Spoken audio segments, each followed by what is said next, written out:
पिछले वीडियो में हम लोग वास्तविक संख्या के 5 टाइप का सवाल कर चुके थे जो बिहार बोर्ड में पूछा हुआ था। आज हम लोग लास्ट टाइप के सवाल पर आने वाले हैं। ये पार्ट आपको 4 होगा, 2 पार्ट में थ्योरी और एक पार्ट में हम लोग 5 टाइप के हमने क्या किया था कि क्वेश्चन किया था 2011 से 2022 तक के। ये मेरा लास्ट पार्ट होगा। उसमें एक दो और सवाल पूछा लेकिन वो बहुत कम, उतना इंपॉर्टेंट नहीं है। कुल 6 प्रकार के ही बहुत सारा क्वेश्चन पूछा है। देखिए ये अपरिमेय सिद्ध करने वाला है, जिसमें देखिए ना रूट 2 को सिद्ध करना, अपरिमेय सिद्ध करने के लिए 2011 2018 में पूछा था, रूट 3 14 में पूछा था, 17 में पूछा था, 2018 में पूछा था और रूट 5 के 15 18 में पूछा था। देखिए ये था कि एक एक अंक वाला और इसमें दो दो अंक वाला आपको पूछा था 16 में, 21 में, 18 में, 19 में, 12 में, 15 में। देखो ना 21 में पूछा है, 22 में नहीं पूछा है। इसका मतलब है कि 23 में बहुत ज़्यादा चांस है कि पूछेगा ही पूछेगा। तो भाई पूछेगा, देखिए कौन टाइप वाला पूछेगा। तो देखिए ये पूछा है, जानते हो कब कब? जब 3 नंबर वाला सवाल पूछना होता था, 3 मार्क्स के सवाल, क्योंकि ये सब क्वेश्चन थोड़ा बनाने में लंबा जाता है तो 3 नंबर जैसा, लेकिन ये सब क्वेश्चन छोटा में बन जाता है तो ये सब जो होता है इसे 2 नंबर टाइप का लगता है।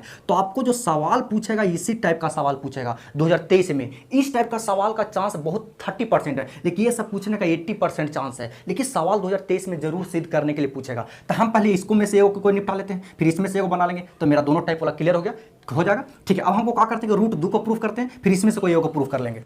तो पहला क्वेश्चन मेरा क्या था कि रूट 2 प्रूफ करना है कि अपरिमेय संख्या है। अब देखिए क्या करेंगे ना, हमको कभी कभी कोई चीज़ को प्रूफ करने के लिए उसका विपरीत कंडीशन लेना पड़ता है। तो हम लोग पहले माना कि रूट 2 एक परिमेय संख्या है। जब रूट 2 एक परिमेय संख्या है जी, तब तो परिमेय संख्या p/q के रूप में लिखा जा सकता है। इसीलिए रूट 2 बराबर p/q। यहाँ पर सबसे इंपॉर्टेंट बात हम आपको बताते हैं, जहाँ p और q जो होता है ना दोस्त, p एवं q दोनों अभाज्य संख्या होती है। क्या होती है? अभाज्य संख्या। मतलब एक से कटेगा नहीं तो खाली अपने से कटेगा। ये बात को ध्यान रखिएगा, क्योंकि यही जाके आगे चल के विपरीत हो जाता है, इसी का वो विपरीत हो जाता है। तो क्या करते हैं कि रूट, देखिए यहाँ पर 2 टाइप से लेकिन करता है। रूट को होने लेके चलिए या फिर दोनों तरफ वर्क कर दीजिए, उससे कोई दिक्कत नहीं होने वाला है। तो रूट होने जाता है तो स्क्वायर चढ़ जाता है, स्क्वायर चढ़ा दिए तो 2 बराबर आ गया p²/q²। हमेशा रूट 2 रूट 3 रूट 5 उसको बाटा में रखिएगा। तो क्या होगा, q² को एने लेके आ जाएंगे तो p²/2 हो जाएगा। इसको समीकरण 1 मान लेते हैं। याद कीजिए कि आपको पीछे थ्योरी में क्या कह रहा है समीकरण 1 कह रहा है ना कि q² का मान जो आ रहा है p² में 2 से भागा देने के बाद आ रहा है। तो इसको लिख सकते हैं कि समीकरण 1 से स्पष्ट है कि p², हम बोल रहे हैं यार, आप लोग लिखिएगा, p² 2 से विभाजित है। 2 से क्या है? विभाजित है। जब स्क्वायरवा विभाजित होता है तो स्क्वायरवा हटाने के बाद जो बचती है वो भी विभाजित होता है, इसीलिए p भी 2 से विभाजित होगा। यहाँ तक तो क्लियर है? आई जी, जब p 2 से विभाजित है इसका मतलब क्या हुआ कि p में 2 है, क्योंकि मान लीजिए 7 है ना, 7 2 से नहीं लगता है क्योंकि एकरा में 2 है, ये नहीं है। 6 2 से लगता है क्योंकि 6 में 2 है, 2 × 3 लिख सकते हैं। तो यहाँ पर आया ना मेरा कि p 2 से विभाजित है, इसका मतलब p में 2 है और 2 के साथ और कुछ भी हो सकता है। इसीलिए हम लोग क्या करते हैं कि p बराबर 2x मानते हैं। क्या करते हैं? माना है हम लोग ने p बराबर 2x। क्लियर? 2 तरह भी करेगा, 2 के साथ और कुछ भी हो सकता है, तो भाई उसको x मान लिए। अब p का मान समीकरण 1 में रख दीजिए। किस में रख देंगे? समीकरण 1 में। तो क्या मेरा आएगा? तो q² बराबर p² है ना यार, तो p²/2 है तो p का मान रखिए तो 2x हो जाएगा। स्क्वायर है तो स्क्वायर कर लेते हैं, बटा 2, तो मेरा आ जाएगा 4x² 2। काट लेते हैं, इसको काट लिए तो बचा क्या मेरा? q² बराबर 2x²। हमने बोला ना कि 2 सबको हमेशा बटा में रखना है, तो q²/2 बराबर x²। इसको पलट लीजिए, यानी x² बराबर q²/2 हो गया। अब देखो ना यार, समीकरण 1 और समीकरण 2 सेम जैसा है। तो ये क्या कह रहा है कि x² का मान जो है बराबर है q² में 2 से विभाजित होकर के निकल रहा है। तो समीकरण 2 से स्पष्ट है कि q² 2 से विभाजित है, इसीलिए स्क्वायर हटा दीजिए, यानी q भी 2 से विभाजित होगा। आई यार, हमने यहाँ लिया था p और q अभाज्य संख्या, मतलब कि p या तो 1 से लगेगा नहीं तो p से लगेगा, और q को भी तो वही लिया था कि q या तो 1 से लगेगा ना तो q से लगेगा, लेकिन एक वो आ गया 2, एक रो 2 से लग रहा है, इसका मतलब अभाज्य संख्या नहीं है जी, ये भाज्य संख्या हो गया। यानी जब परिमेय लिए थे तो अभाज्य था, जब अभाज्य तो रहा नहीं तो मतलब परिमेय भी नहीं रहा, तो अपरिमेय, तो लिखेंगे इसीलिए p एवं q दोनों भाज्य संख्या है। कैसी संख्या है? भाज्य संख्या है। इसीलिए हमारा मानना क्या है? गलत है कि √2 एक परिमेय संख्या है। इसीलिए या अतः लिख दीजिए, अतः √2 एक परिमेय संख्या है। बात समझ में आया यार? देखिए करना क्या है, जब इसको स्क्वायर किए थे, रूट को होने लेके गए थे तो स्क्वायर आया था, 2 3 5 कुछ भी रहे उसको बटन में रखिएगा। तो ये तो कह ना रहा यार कि क्यू स्क्वायर का मान पी स्क्वायर में 2 से विभाजित करने के बाद आया है, तो इसको लिख सकते हैं। भाषा थोड़ा लिखिए क्योंकि बिहार बोर्ड थोड़ा भाषा उसा पर ज़्यादा खुश होता है कि पी समीकरण एक से स्पष्ट है कि पी स्क्वायर 2 से विभाजित है, इसीलिए स्क्वायर हटाने के बाद भी विभाजित होता है, हमने थ्योरी में पढ़ा था। इसीलिए पी भी 2 से विभाजित है। जब 2 से विभाजित है इसका मतलब पी के मान कुछ भी रहेगा ओकरा में 2 पक्का पक्की रहेगा, एक्स्ट्रा कुछ हो भी सकता है। जैसे 2 का पढ़ा में 2 भी आता है, 4 भी आता है, 6 भी आता है, 8 भी आता है, इस तरह से आता है। तो क्रम 2 के अलावा 1 है, क्रम 2 के अलावा 2 है, क्रम 2 के अलावा 3 है, क्रम 2 के अलावा 4 है।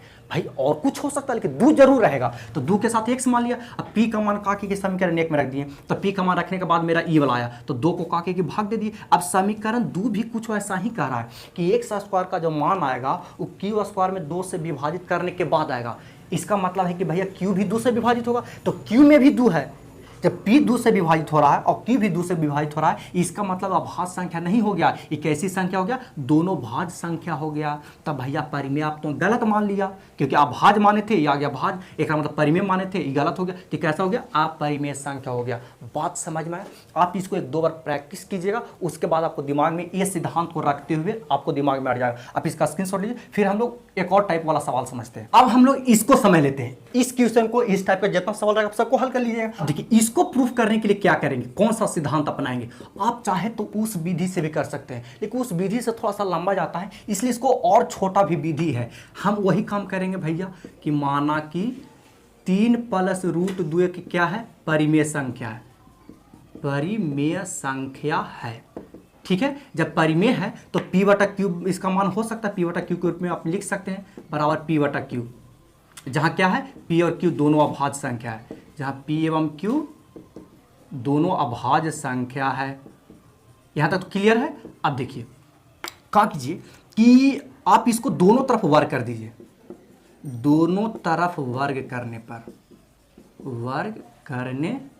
पर क्या होगा? तो 3 + √2 के होल स्क्वायर बराबर p² चलिए अब इसको a + b के होल स्क्वायर तोड़िए, तो a² + b² + 2ab, तो मेरा क्या आ गया? ये तो p² रहेगा यार।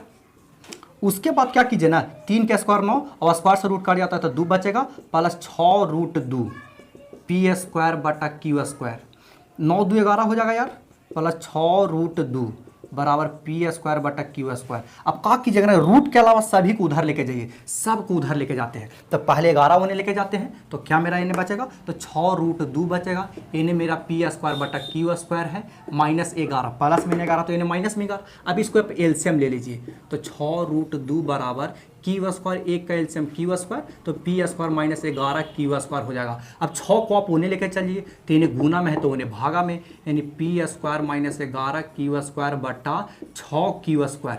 अब देखिए यहाँ पर कोई भी परिमेय संख्या को आप वर्ग कीजिएगा तो हमेशा हमेशा परिमेय रहेगा, अपरिमेय कभी नहीं आएगा। लेकिन हमने वर्ग करने के बाद भी देख रहे हैं कि इधर अपरिमेय संख्या है और इधर की इधर परिमेय संख्या है। लिखेंगे कि समीकरण 1 से स्पष्ट है कि √2 एक अपरिमेय संख्या है। कौन सी संख्या है? अपरिमेय संख्या है, लेकिन p² - 11 q² बटा 6 q² कैसी संख्या है? परिमेय संख्या है। अब देखो ना यार, परिमेय अपरिमेय दोनों होता है दुश्मन और दोनों बराबर है। क्या ये कभी संभव है? यह कभी संभव नहीं है, यह संभव नहीं है भैया, क्या नहीं है, ये संभव नहीं है। जब संभव है ये न है, इसका मतलब परिमेय माने थे तो ये हो संभव नहीं है। तो जब ये संभव नहीं है तो अपरिमेय संख्या है, इसीलिए 3 + √2 एक अपरिमेय संख्या है। इतना समझ में आ गया, प्रूव्ड हो गया। इस तरह से आप बनाइएगा। अब देखो कोई कोई लेकिन का करता है ना कि वैसा करना ही है तो का करते हैं, डायरेक्ट 3 कोने लेके चल जाते हैं। बबुआ वर्ग करने पर कोई, देखिए यहाँ पर है क्या, आपने परिमेय संख्या लिए हैं तो परिमेय संख्या का प्रॉपर्टी होता है कि परिमेय संख्या को वर्ग करने से हमेशा परिमेय आता है, लेकिन देख रहे हैं क्या √2 गौड़ा दिया है, इसीलिए मेरा बात गलत हो गया। तो बात समझ में आ गया। देखिए हम आपको हर चैप्टर में ऑब्जेक्टिव और सब्जेक्टिव दोनों क्वेश्चन को आपको पार्ट बाय पार्ट बांट करके आपको सॉल्यूशन करवाएंगे। इस चैप्टर का ऑब्जेक्टिव तो नहीं करवाएं, तो देखिए हम पीडीएफ तैयार करवा रहे हैं ऑब्जेक्टिव का, क्योंकि यार बोर्ड पर ऑब्जेक्टिव लिखना बहुत ही मुश्किल है और 89 90 को क्वेश्चन पूछा है। अब सोचो ना यार, सब बता सकते हैं, नहीं बता सकते हैं, तो पीडीएफ तैयार करवा रहे हैं। पीडीएफ जब तैयार हो जाएगा तब आपको फिर हम डिस्क्रिप्शन में दे देंगे, अपना डाउनलोड कर लीजिए, उसके बाद सॉल्यूशन बताने में ठीक रहेगा। तो तब तक हम लोग सब्जेक्टिव को क्लियर करते चलते, फिर ऑब्जेक्टिव तो यार बहुत जल्दी हम लोग कर लेंगे। आप इसका स्क्रीनशॉट ले लीजिए, फिर हम नेक्स्ट चैप्टर के साथ मिलेंगे।